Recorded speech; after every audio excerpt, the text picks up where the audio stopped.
नमस्कार, आप देख रहे हैं एनएमएफ न्यूज में आपके साथ शबनम। क्या बिहार में महागठबंधन टूट गया है? क्या आरजेडी और कांग्रेस में भयंकर लड़ाई शुरू हो गई है? ये हम इसलिए कह रहे हैं क्योंकि सीट बंटवारा फाइनल नहीं हो पाया है।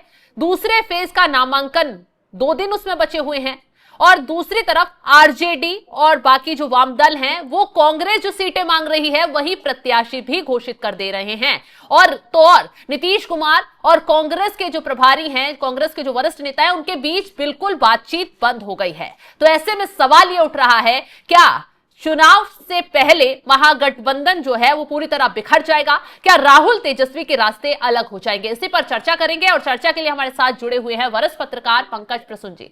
पंकज जी, जिस तरीके से सीट बंटवारा फाइनल नहीं हो पाया, प्रत्याशी एक दूसरे के खिलाफ ही उतारे जा रहे हैं, क्या ये गठबंधन वाकई में टूट के कगार पर है या टूट ही गया है? लगभग टूट गया है। मैं इसलिए कह रहा हूं कि आधिकारिक घोषणा न हुई है न ये करेंगे। हाँ। लेकिन कल कांग्रेस के प्रदेश अध्यक्ष राजेश राम से एक सवाल पूछा गया। उन्होंने कहा, क्या तेजस्वी यादव मुख्यमंत्री के चेहरे हैं? उन्होंने इनकार कर दिया, कहा कि चुनाव के बाद फैसला होगा। बिल्कुल ठीक है। दूसरा, कम से कम 15 ऐसी सीटें हैं जिसमें एक दूसरे के खिलाफ ये खड़े हैं। जैसे मैं देख रहा था कि बछवाड़ा, वैशाली, तारापुर, गौड़ा बौराम, लालगंज, कहलगांव, राजापाकड़, रोसड़ा, बिहार शरीफ, वारसलीगंज में एक दूसरे के खिलाफ प्रत्याशी उतारा है। उसके अलावा घोसी, कुटुंबा, ये सब सोचे ना कि मैंने नाम लिया, कम से कम 8-10 सीटें एक दूसरे के खिलाफ लड़ रहे हैं चुनाव। ये बछवाड़ा, राजापाकड़, रोसड़ा, बिहार शरीफ में सीट कांग्रेस लड़ रही है एक दूसरे के खिलाफ। वैशाली, वारसलीगंज, लालगंज, कहलगांव और कुटुंबा, घोसी, ये 7 सीट पे कांग्रेस और आरजेडी लड़ रही इसके एक दूसरे के खिलाफ। और गौड़ा बौराम और तारापुर में आरजेडी वीआईपी के खिलाफ लड़ रही है। अच्छा बताइए, जब तक घोषणा नहीं करेंगे ये प्रेस कॉन्फ्रेंस में बैठ के कि गठबंधन टूट गया, तब तक आप लोग नहीं मानिएगा। और कैसे गठबंधन टूटता है? एक दूसरे के खिलाफ प्रत्याशी देते, यही तो गठबंधन टूटता है ना। बिल्कुल। और मुख्यमंत्री नहीं मानते। अभी तक मैनिफेस्टो जारी हुआ, न कैंडिडेट पे सहमति है, न चेहरे पे सहमति है। और वोटिंग के कितने दिन बचे हैं? 6 तारीख को पहले चरण की वोटिंग होनी है। और आज 19 तारीख हो गई। 2 दिन हाँ, 17 दिन बाकी हैं और 17 सीटों पे एक दूसरे के खिलाफ लड़ रहे हैं। और फिर भी मीडिया पूछ रहे कि क्या टूट गया गठबंधन? टूट गया तो आप क्या चाहते हैं कि माइक पे अनाउंस करें कि टूट गया? ऐसे ही मान लीजिए ना कि टूट गया। ये तो ये स्थिति बनी क्यों है? आखिर इतना ही नहीं फंसा हुआ है? अरे कुछ एक दूसरे का मिलता ही नहीं है, सिर्फ बीजेपी हराओ के नाम पे जुटे हुए। क्या मिलता है एक दूसरे का बताइए? सिर्फ मतलब कि एक मुस्लिम वोट, मुस्लिम वोट मिल जाएगा और दूसरा बीजेपी को हराना है। इसके अलावा बताइए कुछ भी ऐसा है? पता चला कांग्रेस अपना अलग मैनिफेस्टो जारी करिए। 2 महीना कांग्रेस के राहुल गांधी पहले बोल के गए कि 5-5 लाख रुपया देंगे और उसके बाद दोबारा आए नहीं कभी बिहार में। 2 महीना पहले आके बाइक चला के गए हैं कि वोट चोरी हो गया। अरे वोट चोरी हो गया तो यहां आओगे? चुनाव है तो? या कोलंबिया और तंजानिया और अमेरिका घूमते रहोगे? तो वो भी तो जरूरी है। घूम रहे कि नहीं? वहीं जाके तो नैरेटिव सेट किया जाता है ना। मैंने बिहार चुनाव में जरूरी नहीं है उनकी उपस्थिति किसी गांधी परिवार की। और खाली सीट चाहिए 75 वो। ये दूसरी बात देखिए, ये तो कांग्रेस का हाल हो गया। आरजेडी में एक प्रेस कॉन्फ्रेंस हुआ कि हम क्या करने वाले, जिसमें कहा कि हर परिवार में एक सदस्य को सरकारी नौकरी देंगे। वो उनका सबसे बड़ा प्रेस कॉन्फ्रेंस। उसके अलावा क्या, वो तो देना है नहीं। कहा कि 12.5 करोड़ जनसंख्या है बिहार की, 3.5 करोड़ परिवार है, 3.5 करोड़ नौकरी, मतलब हर जिले में 13 से 14 लाख सरकारी नौकरी। और पूरे देश में सिर्फ 52 लाख हैं, सब तरह के कर्मचारी मिला के। तो समझ नहीं तो बोलने में क्या जाता है। लेकिन फिर भी मुस्लिम वोट मिलेगा क्योंकि बीजेपी को हरा, इसके अलावा और कोई नहीं।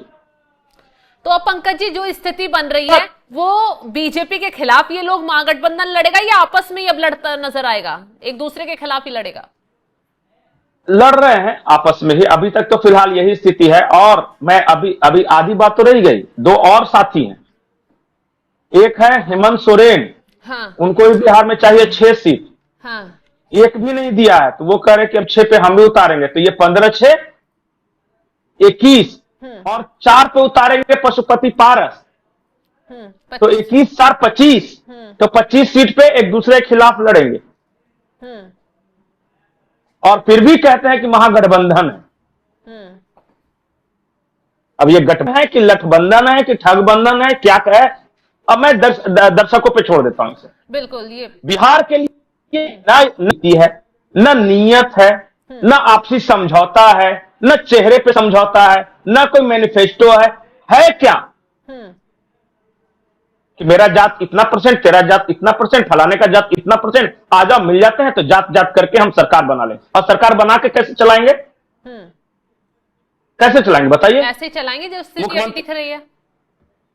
तो इसलिए मैं बार बार बोलता हूं कि बिहार आपस में झगड़ते रह जाएंगे, ये मंत्रालय मुझे दो, ये चीज मुझे चाहिए, आपस में झगड़े होंगे और जनता वही सर पीटेगी। जो चुनाव हुआ नहीं, सीट बटा नहीं, और तेजस्वी को मुख्यमंत्री बनना है और मुकेश सहनी को उप मुख्यमंत्री बनना है, और कांग्रेस करिए कम से कम 3 उप मुख्यमंत्री रहे, ऐसा होता? मंत्रिमंडल बंटवारा पहले ही कर लीजिए, अच्छे चाहे नहीं बटे। तो इसलिए मैं बार बार बोल रहा हूं कि इस बार बिहार में रिजल्ट मोटा मोटी साफ है, क्लियर है। अब ये बोलने के बाद बहुत लोग भड़क जाएंगे। पिछले 6-7 महीने से नीतीश कुमार हर हफ्ते 2 हफ्ते में कोई बड़ी योजनाओं का योजनाओं की लॉन्चिंग कर रहे हैं और बकायदा उसको लागू भी कर रहे हैं। बिल्कुल। मोदी जी 4 बार 5 बार आके हजारों करोड़ योजनाओं को दे के गए हैं बिहार में। अमित शाह 3 दिन से बिहार में पड़े हुए हैं, 16 17 18 की एक सीट पे समीकरण साधा जाए, संगठन क्या कर रहा है, कैंडिडेट कैसा है, कोई बागी तो नहीं खड़ा, ये सब। और वो क्या कर रहे हैं कि अबरी आओ बता देंगे एक दूसरे को। लेकिन पंकज जी, दिक्कत कहां आ रही है? अगर तेजस्वी यादव, आरजेडी जिस तरीके से बिहार में उसका अच्छा खासा जनाधार रहा है, उनको मुख्यमंत्री का चेहरा घोषित कर देगी तो कांग्रेस को और वीआईपी को क्या दिक्कत आ रही है? कर दें, बाद में ये सॉल्व हो जाएगा मामला। नहीं, कांग्रेस को दिक्कत यह है कि हम 25-30 साल से तो यही काम कर रहे हैं। 2005 से हम यही चेहरा बना के लड़ रहे हैं, आज तक तो कुछ नहीं हुआ। तो राहुल गांधी के चेहरे को कहां कामयाबी मिल पा रही है? प्रधानमंत्री का चेहरा बनाया था ना विपक्ष ने अपना, राहुल गांधी को। तो ये कांग्रेसी को किसी को बोल के देखिए, किसी कांग्रेसी को ये बात बोल के देखिए, मुंह नोच लेगा। बोला अभी तो मैच्योर हुए हैं, अभी तो जननायक बने हैं 56 साल में, और आप कह रहे हैं कि बार बार वो फेल कर रहे हैं। 99-100 सीट 100 चुनाव हार कर जितना कॉन्फिडेंस वहां पे है ना, मोदी जी को उतना नहीं होगा, जो आज तक कभी एक भी चुनाव नहीं हारे। राहुल गांधी मुख्यमंत्री बने अगर विपक्ष जीत जाता है तो बिहार में? कांग्रेस क्या चाहती है किसी कांग्रेसी से पूछिए, मैं कैसे बता सकता हूं वो क्या चाहती। मुकेश सहनी क्या चाहते तो मुकेश सहनी पड़ेगा ना। लेकिन उनका पता है कि वो एक उप मुख्यमंत्री खुद के लिए चाहते हैं और 60 सीट चाहते थे, पर चाहत कम होते होते 40 तक मान रहे थे, 40 भी नहीं दिया, 20 पे भी मान रहे, वो भी नहीं दिया, 15 पे भी आफत है। अब बेचारा उसके साथ तो दिक्कत है। बिल्कुल। और ये तो कांग्रेस और आरजेडी कह रही है ना कि मुकेश सहनी पर तो विश्वास नहीं किया जा सकता, वो कब पलट जाए। तो फिर गठबंधन में लिए कहे थे जब विश्वास नहीं किया जाता, तो बेचारे को 1 महीने से टहला रहे हैं और गाड़ी पे घुमा रहे हैं। राहुल गांधी अपनी यात्रा पे नमस्कार सलाम नमस्ते नमस्ते, वो क्या था, वो नहीं लेना था, मत लेते है ना कि अगर एक आधी सीट का कुछ रह जाए और वीआईपी सीटें लिया जाती है तो बहुत सफलता मिल जाएगी। तो इसको चालाकी और मक्कारी कहेंगे ना फिर। तो सब एक दूसरे के खिलाफ चालाकी कर रहे हैं कि नहीं, मक्कारी कर रहे हैं कि नहीं? बिल्कुल। किसी का किसी पे विश्वास है? कांग्रेस का आरजेडी पे है, आरजेडी का कांग्रेस पे नहीं है, मुकेश सहनी पे दोनों का नहीं है। सीपीआई अपना कैंडिडेट उतार के हो रही है। पशुपति पारस बोले कि मेरे साथ धोखा हुआ है तो 4 तो उतारेंगे। हेमंत सोरेन बोले कि मैं तो 1.5 महीने से गुहार लगा रहा था कि एक को कम से कम दे दो, वो भी नहीं दिया। अब विश्वास होता तो अभी तक ये सारी चीजें फाइनल हो जाती ना। तो इसलिए मैं कह रहा हूं कि तैयारियों के नीतियों के स्तर पर, गठबंधन की मजबूती के स्तर पर, आगे की योजनाओं के स्तर पर फिलहाल तो दिख रहा है। हाँ, जो अब कास्ट एक ऐसी चीज है कि कास्ट के नाम पे लोग उछलते कूदते वो हर चुनाव में करते हैं, लेकिन ये तो नई बात तो है नहीं। दिल्ली दरबार में भी तो तेजस्वी हाजिरी लगा चुके हैं कि जनाब हमें मेरे नाम को आगे बढ़ा दीजिए, मान जाइए सीटों पर। फिर दिक्कत कहां है? अरे तो भीख मांगने की चीज नहीं है, राजनीति में कुछ मांगने से नहीं मिलता, छीनना पड़ता है। आप तेजस्वी ने उसी वक्त गड़बड़ कर दी जब राहुल गांधी की यात्रा में ये सारथी बन रहे थे। उसी वक्त ये साबित हो गया कि राहुल गांधी बड़े ये जूनियर। और उसके बाद क्या नाक रगड़वाया, क्या नाक रगड़वाया है तेजस्वी और लालू। दिल्ली जाके 2 दिन बैठे रहे, मिलने का समय नहीं दिया। हैसियत बताई है इस बार कांग्रेस ने कि तुम्हारी ये हैसियत, मेरे बिना तेरा काम नहीं चल सकता, और अगर गलती से भी हमसे अलग होने की कोशिश करे तो मुस्लिम वोट। बिल्कुल। देखिए, मैं आज भी एक मानता हूं कि महागठबंधन में सबसे बड़ा दल आरजेडी ही, जो सबसे बड़ा दल होता है उसी का चेहरा होता है। लेकिन बाकी माने तब तो, सही बात है, सीट पे समझौता हो तब तो। कोई तो एक कॉमन, एक मिनिमम प्रोग्राम लेके आए कि अगर हम बन गए तो ये काम करेंगे। सब कुछ बाद पे नहीं टाला जा सकता।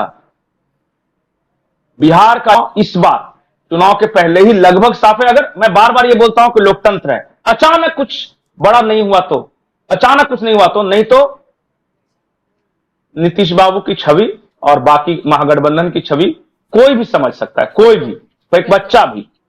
चलिए, सही कहा आपने पंकज जी, बहुत बहुत शुक्रिया बिहार की राजनीति पर इतनी जानकारी देने के लिए। तो देखा आपने महागठबंधन में क्या कुछ चल रहा है, ना जनता समझ पा रही है और ना ही आरजेडी, कांग्रेस और बाकी जो दल इनसे जुड़े हुए हैं वो लोग समझ पा रहे हैं कि आखिर महागठबंधन का होगा तो होगा क्या।